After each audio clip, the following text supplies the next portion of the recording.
அன்பு சொந்தங்களே, ஆனா அமைதியாக உட்காருங்க. நான் ஒரே நிமிஷம். ஆனா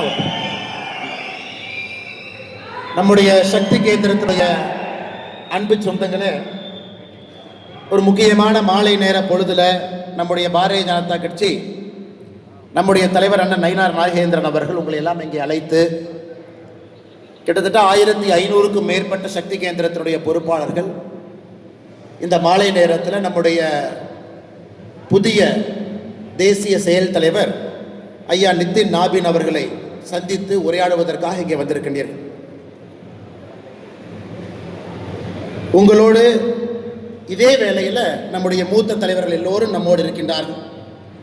நம்முடைய பாரதிய ஜனதா கட்சியினுடைய முன்னாள் தலைவர், முன்னாள் அமைச்சர் ஐயா பொன் ராதாகிருஷ்ணன் அவர்கள், தொகுதியினுடைய எம்எல்ஏ, மகிழா மோர்ச்சாவினுடைய தேசிய தலைவர் அக்கா வானதி ஸ்ரீனிவாசன் அவர்கள், முன்னாள் தேசிய செயலாளர் தர்ம போராளி அண்ணன் ஹெச் ராஜா அவர்கள், மேடையின் மீது இருக்கக்கூடிய மாநிலத்தினுடைய துணைத் தலைவர் அண்ணன் கனக சபாபதி அவர்கள், அருமை சகோதரர் நந்தகுமார் அவர்கள், அக்கா மலர்கொடி அவர்கள், அண்ணன் எஸ்ஆர் சேகர் அவர்கள், அண்ணன் ஜி.கே. செல்வகுமார் அவர்கள், இந்த மாவட்டத்தினுடைய தலைவர் மாரிமுத்து அவர்கள், சகோதரர் ரமேஷ்குமார் அவர்கள், சந்திரசேகர் அவர்கள், செந்தில்குமார் அவர்கள், எஸ்.எம். செந்தில் அவர்கள், மேடையில் இருக்கக்கூடிய நம்முடைய மாநில தலைவர் அவர்கள் எல்லோருடைய பெயரை சொல்லி நிச்சயமா மரியாதை கொடுப்பார். கிடைத்திருக்கக்கூடிய இந்த இருதுளி நிமிடத்தில் உங்களிடம் 2-3 கருத்துக்களை பகிர்ந்து கொள்ள வேண்டும் என்று நினைக்கின்றேன். நான் ஒரு இந்தியா முழுவதுமே வேறு வேறு துறைகளில் ஒரு வார காலம் எங்களை அட்டாச் பண்ணுவாங்க. அதுபோல எனக்கு இராணுவத்தோடு ஒரு வார காலம் பணி செய்வதற்கு ஒரு வாய்ப்பு. அதற்கு முன்பு நாம் இராணுவம் என்று பார்த்தால் என்ன நினைப்போம்னாங்க, நாட்டுக்காக போராடுறாங்க, கஷ்டப்படுறாங்க, எப்பொழுதுமே குடும்பத்திலிருந்து பிரிந்து தூரத்தில் இருக்காங்க. நான் சந்தித்த இராணுவ அதிகாரிகளோடு, சோல்ஜர்ஸோடு ஒரு வார காலம் பழகிய பிறகு அவங்ககிட்ட கேட்ட, நீங்க யாருக்காக சண்டை போடுறீங்க? அந்த சோல்ஜர்ஸ் எல்லாருமே, சிப்பாய்கள் ஒரே ஒரு வார்த்தையை சொன்னாங்க, நாங்க முதல்ல சண்டை போறது கேப்டனுக்காக. ரெண்டாவது சண்டை எதற்காக? நீங்க கேப்டனுக்கு முதல்ல சண்டை போடுறேன்னு சொல்றீங்க, நாட்டை எதற்கு இரண்டாவது சொல்றீங்க? ஆனா நாடு முக்கியம்தான், அதான் முதன்மை, அதற்காகத்தான் நாங்கள் இருக்கோம். ஆனா எங்களோட எப்பவுமே இருக்கிறது எங்க கேப்டன். காலையிலிருந்து இரவு வரை எங்க யூனிட்லயே இருப்பாரு. என் குடும்பத்துக்கு ஒரு பிரச்சனைனா அந்த கேப்டன் வீட்டில் ஃபோன் பண்ணி கேட்பாரு. அந்த மாவட்டத்தினுடைய ஆட்சியருக்கு ஃபோன் பண்ணுவாரு, கலெக்டருக்கு ஃபோன் பண்ணுவாரு, எஸ்பிக்கு ஃபோன் பண்ணுவாரு. எங்க பிரச்சனையெல்லாம் தீர்த்து வைப்பாரு கேப்டன். அதனால் கண்ணை மூடிக்கிட்டு கேப்டன் சொல்றதை நாங்கள் கேட்போம். அதன் பிறகு எதையும் கூட நாங்கள் சிந்திப்பது கூட கிடையாது. அதனால் முதல்ல எங்கள் உயிரை கொடுப்பது கேப்டனுக்காக. அந்த வார்த்தை என் மனசுக்குள்ள எப்பவோ பதிஞ்சதுங்க. கேப்டனும் பார்த்தீங்கன்னா அதே போல அந்த வீரர்களுக்காக அவரும் போராடுவார். அதனாலதான் இந்திய ராணுவத்தில், உலகத்தில் எந்த ராணுவத்திலையுமே அதிகாரிகள் அதிகமாக இருப்பதை நாம் பார்த்தது கிடையாது. இந்திய ராணுவத்தில் தான் கேப்டன், கர்னல், லெப்டினன்ட் கர்னல். காஷ்மீரில் தீவிரவாதி வந்தார், இவங்கெல்லாம் இறந்துட்டாங்க. எதுக்காக நான் அதை சொல்றேன்னாங்க, சக்தி கேந்திரம்னா என்ன அப்படின்னு இருக்கிறவங்களுக்கு உங்களுடைய பதவி பொறுப்பு என்பது இந்தியன் ஆர்மியில் இருக்கக்கூடிய கேப்டனை போல. ஏன்னா நீங்க 2 விஷயத்தை இணைக்கிறீங்க. பாரதிய ஜனதா கட்சியினுடைய 2 விஷயத்தை சக்தி கேந்திரம் இணைக்கிறது. ஒன்று, நம்முடைய கோடிக்கணக்கான தொண்டர்கள் கீழே இருக்கிறாங்க. கீழே அந்த தொண்டர்கள் அவங்க பணியை செய்வாங்க, வீடு வீடு ஏறி இறங்குவாங்க, பூத் அளவில் வேலை செய்வாங்க, போராட்டத்துக்கு போவாங்க, கைது செய்யப்படுவாங்க. இது நம்முடைய தொண்டர்கள். மேல நம்முடைய தேசிய தலைவர்கள் ஆரம்பித்து, மாநில தலைவர் ஆரம்பித்து, நம்முடைய தலை நடுவில் ஒருத்தவங்க இருக்காங்கன்னா சக்தி கேந்திரம். மேலே இருந்து வரக்கூடியதை சிந்தித்து கிரகிச்சு அதை கீழே இருக்கக்கூடிய நம்முடைய பூத் அளவில் பூத் தலைவர்கள்ட்ட, நம்முடைய பாரதிய ஜனதா கட்சியினுடைய தொண்டர்கள்ட்ட அதை சரியான முறையில் எடுத்து சொல்லி, ஏன்னா ஒரு இன்ஸ்ட்ரக்ஷன் சொல்லுவாங்க, டெல்லியிலிருந்து சொல்லுவாங்க, ஆல் இந்தியா முழுவதுமே அகில்யபாய் ஹோல்கர் அவங்களுடைய பிறந்தநாள் விழாவை கொண்டாடுங்க. ஆனா பூத் அளவில் நம்முடைய எத்தனை பூத் பொறுப்பாளர்களுக்கு அது முழுமையாக தெரியும் என்று தெரியாது. நாம முழுசா சக்தி கேந்திரத்தை நம்புவோம். எலெக்ஷனுக்கு இந்த வேலையை செய்யுங்க, சக்தி கேந்திரத்தை நம்புவோம். நீங்க வீடு வீடு கையெழுத்து வாங்குங்க, சக்தி கேந்திரத்தை நம்புவோம். ஆனால் சக்தி கேந்திரத்தை பொறுத்தவரை 2 முனைகளை இணைக்கக்கூடிய ஒரு முக்கியமான பொறுப்பு. அறிவுபூர்வமாக, ஆதாரத்தின் அடிப்படையில், சிந்தனை அடிப்படையில்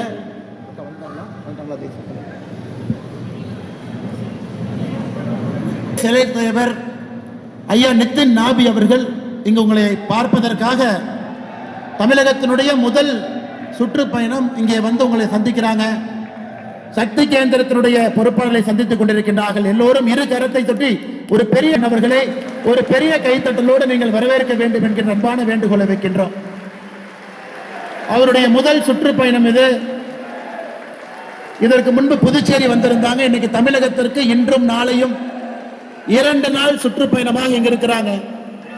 இன்று மத்தியானம் புதுடெல்லியிலிருந்து நேரடியாக வந்தவர்கள் இதற்கு முன்பு ஒரு நிகழ்ச்சியை முடித்துவிட்டு உங்களை பார்ப்பதற்காக, சக்தி கேந்திரத்தினுடைய பொறுப்பாளரை பார்ப்பதற்காக திரு நிதின் நாபின் அவர்கள், நம்முடைய பாரதிய ஜனதா கட்சியினுடைய தேசிய செயல் தலைவர் அவர்கள், அவர்களோடு நம்முடைய அன்புக்குரிய மாநில தலைவர் அண்ணன் நயினார் நாகேந்திரன் அவர்கள் அவர்களோடு வந்திருக்கின்றார்கள். நம்முடைய மத்திய இணையமைச்சர் அண்ணன் முருகன் அவர்களும் அவர்களோடு வந்து கொண்டிருக்கின்றார்கள். பாரதிய ஜனதா கட்சியினுடைய அகில இந்திய பொறுப்பாளர்கள் ஐயா அரவிந்த் மேனன் அவர்கள், ஐயா பொங்கலட்டி சுதாகர் ரெட்டி அவர்கள் அவர்களோடு வந்து கொண்டிருக்கின்றார்கள். பலத்த கரகோஷத்தோடு அவருக்கு ஒரு பெரிய வரவேற்பை நம்முடைய சக்தி கேந்திரத்துடைய பொறுப்பாளர்கள் அவர்களுக்கு அளிக்க வேண்டும் என்கின்ற அன்பான வேண்டுகோளை இந்த நேரத்தில் உங்களுக்கு வைக்கின்றோம்.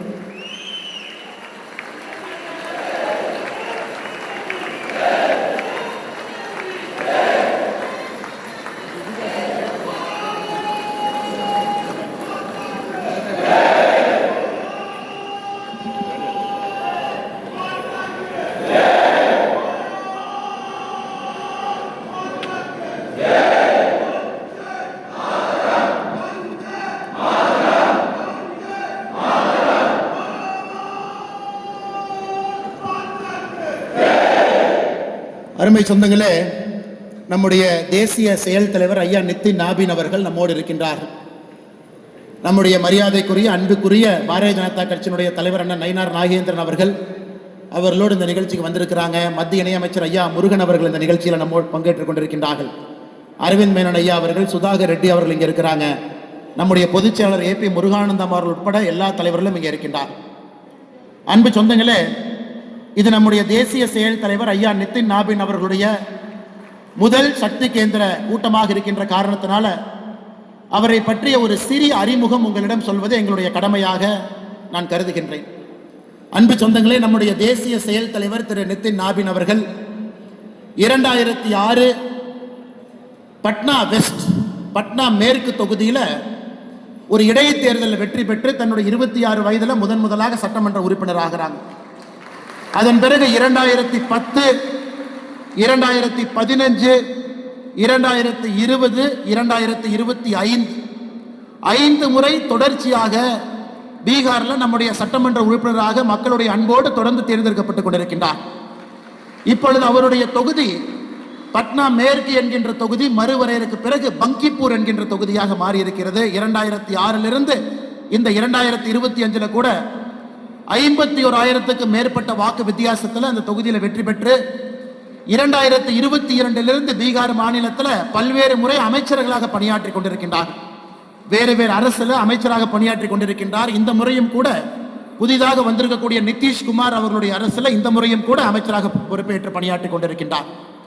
பாரதிய ஜனதா கட்சியினுடைய அகில இந்திய இளைஞர் அணியினுடைய பொதுச் செயலராக, இளைஞர் அணியினுடைய தேசிய பொதுச் செயலராக பணியாற்றி இருக்கின்றார். பாரதிய ஜனதா கட்சியினுடைய பீகார் மாநிலத்தினுடைய இளைஞர் அணியினுடைய தலைவராக பணியாற்றி இருக்கின்றார். கட்சியினுடைய பல்வேறு பொறுப்புகள்ல, பல்வேறு யாத்திரைகள்ல கடந்த 19-20 ஆண்டு காலமாக ஒரு தொண்டனாக, கடைக்கோடி தொண்டனாக பாரதிய ஜனதா கட்சியில் பணியாற்றி கொண்டிருக்கின்றார். நம்முடைய பாரதிய ஜனதா கட்சியினுடைய 2வது தேசிய செயல் தலைவராக இந்த பொறுப்பில் இருக்கிறாங்க.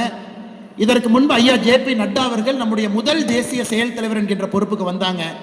2வது தேசிய செயல் தலைவர் என்கின்ற பொறுப்பில் திரு நிதின் நாபின் அவர்கள் இருக்கின்றார்.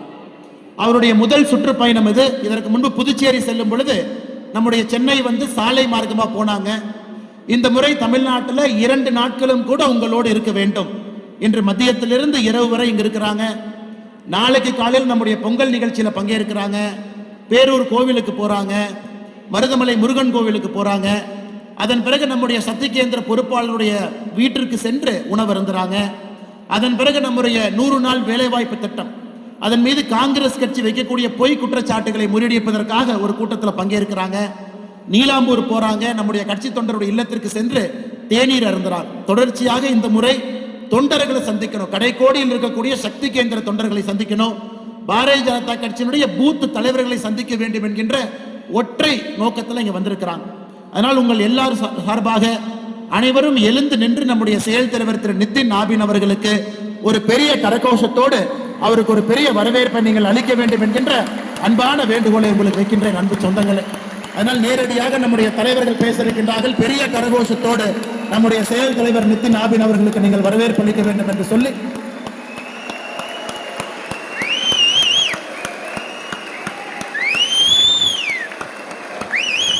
மேடையில் இருக்கக்கூடிய எல்லா தலைவர்களுக்கும் கூட நன்றி தெரிவித்து செயல் தலைவர் அவர்கள் வந்த பிறகு நிகழ்ச்சி திட்டமிட்டபடி அந்த அடிப்படையில் அது நடக்கணும். அதனால் உங்களுடைய பொறுமைக்கு நன்றி சொல்லி என்னுடைய உரையை முடித்துக் கொள்கின்றேன். நன்றி, வணக்கம். பாரத் மாதா கி ஜெய். பாரத் மாதா கி. நம்மளுடைய